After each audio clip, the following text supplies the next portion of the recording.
સુરતના કાપોદ્રા વિસ્તારમાં 12 વર્ષની સગીરા પર સાવકા પિતાએ રેપ કરતા પોલીસે આરોપીની ધરપકડ કરી વધુ તપાસ હાથ ધરી છે।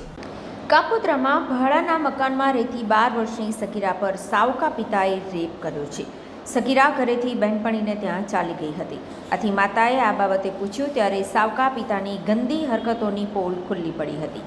કાપોદ્રા પોલીસે સાવકા પિતા રાજુ યાદવની સામે રેપ અને પોક્સો એક્ટની કલમો હેઠળ ગુનો નોંધી ધરપકડ કરી છે। સગીરાએ સાવકા પિતાની ગંદી હરકતો બાબતે બહેનપણીને વાત કરી હતી। સગીરા ઘરે એકલી હોય ત્યારે સાવકો પિતા રૂમમાં આવી રેપ કરતો હતો। આવી ગંદી હરકતો છેલ્લા 3-4 વર્ષથી સાવકો પિતા કરતો હતો। બહેનપણીના પતિએ તેને કહ્યું કે મોબાઈલમાં એક એપ્લિકેશન ડાઉનલોડ કરી દેજો, પછી ઇન્ટરનેટ ચાલુ કરી મોબાઈલ રૂમમાં ગોઠવી દઈ એપ્લિકેશન ચાલુ કરી દેજો, જેથી હું મારા મોબાઈલમાં તારા પિતાની હરકતો જોઈ શકીશ।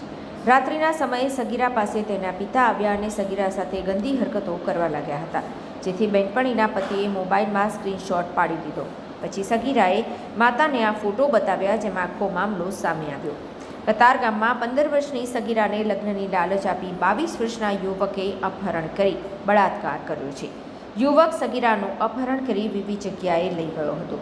ઉપરથી યુવકે સગીરાના પાડેલા ફોટો સોશિયલ મીડિયામાં વાયરલ કરવાની પણ ધમકી આપી હતી।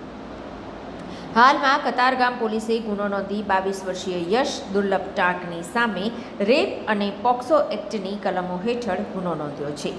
આરોપી અમરોલીમાં રહે છે।